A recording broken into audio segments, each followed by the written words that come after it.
कालापानीको पीडाले आहत नेपालीलाई भारतले अर्को पीडा थप्ने काम अझै तीव्र बनेको छ। जे गर्दा पनि हुन्छ भन्ने सोचले मात्तिएको भारतीय मानसिकता अहिले 10 गजा मिचेर भारतले रौतहटमा बाँध बनाउने कामलाई झनै तीव्र बनाएको छ। नेपाल सरकारलाई यसबारे कुनै अत्तो पत्तो छैन। रौतहटको स्नात नगरपालिका वडा नम्बर 1 स्थित बन्जराहमा 10 गजा क्षेत्रमा भारतले बाँध अग्लो बनाउने कार्यलाई झनै तीव्रता दिएको छ। सो बाँध निर्माण र त्यसको कारणले नेपाली भूभाग डुबानमा पर्ने बारेमा न्युज 24 का विभिन्न समाचार माध्यममा प्रसारण भएको र प्रमुख जिल्ला अधिकारी सहित सुरक्षा निकायका प्रमुखले सो क्षेत्रमा हिजो मात्रै अवलोकन गर्नुभएको थियो। सो क्रममा दुवै देशका अधिकारी बीचमा बाँध निर्माण कार्य तत्कालै रोक्ने मौखिक सहमति पनि भएको थियो। तर भारतले नेपाली पक्षसँगको सम्झौतालाई लत्याउँदै भारतीय पक्षले लकडाउनको अवधिमा पनि बाँधको उचाइ बढाइरहेको छ भने बाँधको छेउमा बोरा बालुवा हालेर अझै बलियो बनाउने हिसाबले निर्माण कार्य सुरु गरेको छ।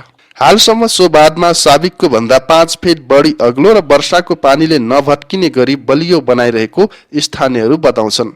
यसरी भारतीय पक्षले लकडाउनको मौका छोपेर बाँधको उचाइ बढाउन थालेपछि स्थानीय भने अझै त्रसित बनेका छन्। सोही बाँधको कारण वर्षाको पानीले निकास नपाउँदा वर्षेनी सो क्षेत्र डुबानमा पर्ने गरेको छ। यो बाँधकै कारण सो नगरपालिकाको वडा नम्बर 1, 2, 3, 4 यस वर्षमा पनि पूर्ण रूपमा डुबानमा पर्ने चिन्ताले स्थानीयहरू त्रसित बनेका छन्। भारतले जङ्गे पिलर 347 को पूर्व मझौला पिलर नम्बर 346 हुँदै बन्जराहसम्मको भूभाग समेतेर बाँध अग्लो बनाइरहेको छ भने वर्षाको पानीले नभत्कियोस् भनेर झन मजबुत बनाइरहेको छ। भारतले बनाइरहेको सो बाँधको करिब 3 किलोमिटर भन्दा लामो 15 फिटसम्म अग्लो र 10 मिटर भन्दा चौडाइको रहेको देखिन्छ। भारतले बनाइरहेको सो बाँध करिब 3 किलोमिटर भन्दा लामो 15 फिट भन्दा अग्लो र 10 मिटर भन्दा चौडाइको रहेको नेपाल तर्फको वर्षाको पानी निकासको लागि एउटा ढोका समेत राखिएको छैन। यसले गर्दा वर्षायाममा सो क्षेत्र पूर्ण रूपमा डुबान पर्ने निश्चित देखिन्छ। भारतको यस्तो कार्यले आफूहरू यो वर्षमा डुबेर मरिने हो कि भन्ने चिन्ताले स्नात नगरपालिका वडा नम्बर 1 का वडा अध्यक्ष बिगु शाहलाई सताउन थालेको छ।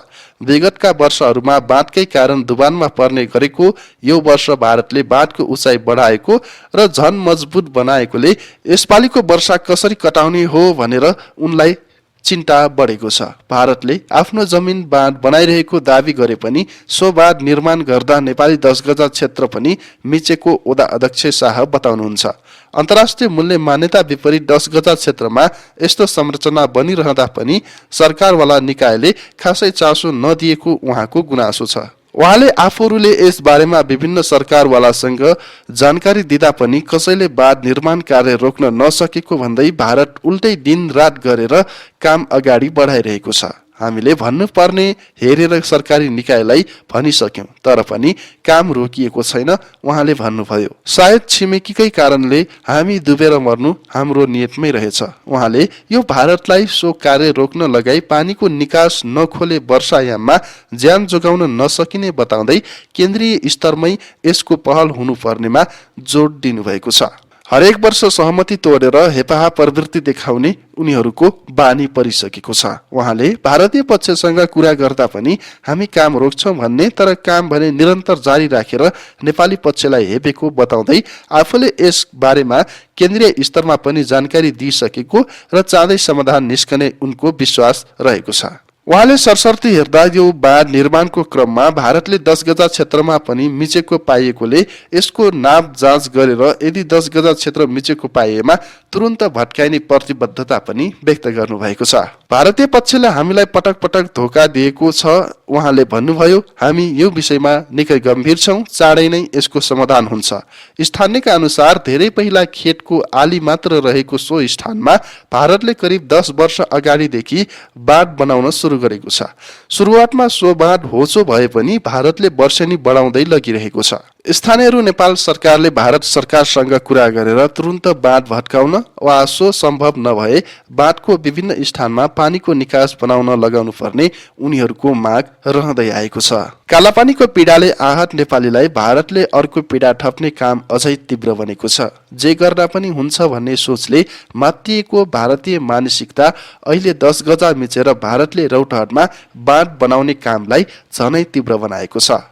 नेपाल सरकारलाई यसबारे कुनै अत्तो पत्तो छैन। नेपाली भूभाग वर्षेनी दुबानमा पर्दै आएका छन्। न्युज 24 लगायतका विभिन्न समाचार माध्यममा समाचारहरू प्रसारण प्रकाशन भएपछि प्रमुख जिल्ला अधिकारी हिजो मात्र त्यहाँ गएर सो अवलोकन गर्नुभएको थियो। दुवै देशको सहमतिमा कामलाई मौखिक रूपमा रोक्ने भनेर सहमति भएको थियो, तर भारतले नेपाली पक्षसँगको सम्झौतालाई लत्याउँदै भारतीय पक्षले लकडाउनको अवधिमा पनि अहिले बाँध निर्माण गरिरहेको छ। बाँधको उचाइ अझै बढाइरहेको छ। भारतको हेफाई हद नाग्न थाल्यो। 10 गजा मिचेर भारतले रौतहटमा बाँध बनाउने कामलाई अझै बलियो बनाइरहेको छ। काम तीव्र पारिरहेको छ। कालापानीको पीडाले आहत बनेका नेपालीलाई भारतले अर्को पीडा थप्ने क्रम तीव्र बनेको छ। जे गर्दा पनि हुन्छ भन्ने सोचले मात्तिएको भारतीय मानसिकता अहिले रौतहटको इस्नाथ नगरपालिकामा देखिएको छ। बैतडीको भारतसँग जोडिएको झुलाघाटमा पनि सशस्त्रको पोस्ट स्थापना गर्न लागि छ। भारतले अतिक्रमण गरेको कालापानी लिपुलेक लिम्पियाधुरा केन्द्र बनाएर सरकारले सशस्त्र प्रहरीको पोस्ट धमाधम विस्तार गरिरहेको छ। यसै क्रममा झुलाघाटमा पनि सशस्त्रको पोस्ट निर्माण गरिएको छ। यो पोस्टको उद्घाटन सुदूरपश्चिम सशस्त्र प्रहरी नायब उपरीक्षक हरिशंकर बुढाथोकीले गरेका थिए। छारुङमा यसअघि नै पोस्ट स्थापना भइसकेको छ। यसै गरी सेनाले अप्ठ्यारो क्षेत्रमा बाटो निर्माण गरिरहेको छ। नेपालतर्फको सीमा नाकामा भारतको 530 BOP रहेको बताइएको छ। नेपाल सरकारले पनि सोही अनुपातमा BOP थप्ने तयारी गरिरहेको छ। कोरोनाको जोखिम हुन नदिन सीमा सिलपछि विस्तार गरिएका अस्थायी पोस्टलाई BOP मा रूपान्तरण गर्ने सरकारी तयारी भइरहेको छ।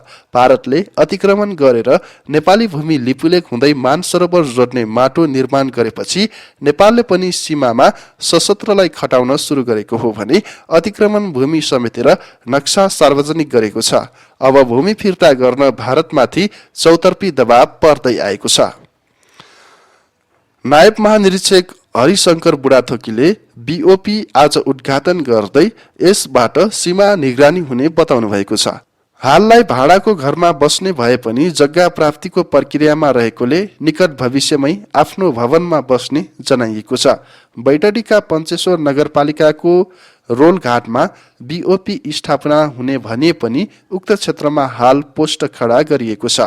पञ्चेश्वर बहुउद्देश्य परियोजनाको सुरक्षार्थ स्थापना गरिएको पोस्टलाई निकट भविष्यमा त्यसलाई नै BOP रूपान्तरण गर्ने बताइएको छ। अब सीमा सुरक्षाको लागि सजिलो हुने प्रमुख जिल्ला अधिकारी आनन्द पौडेलले बताउनु भएको छ। बैतडीमा भारतसँग सीमा जोडिएको 61 किलोमिटर क्षेत्र रहेको छ। सरकारले सशस्त्र प्रहरी बललाई देशभरिका भारतसँग सीमा जोडिएका क्षेत्रमा खटाइसकेको छ।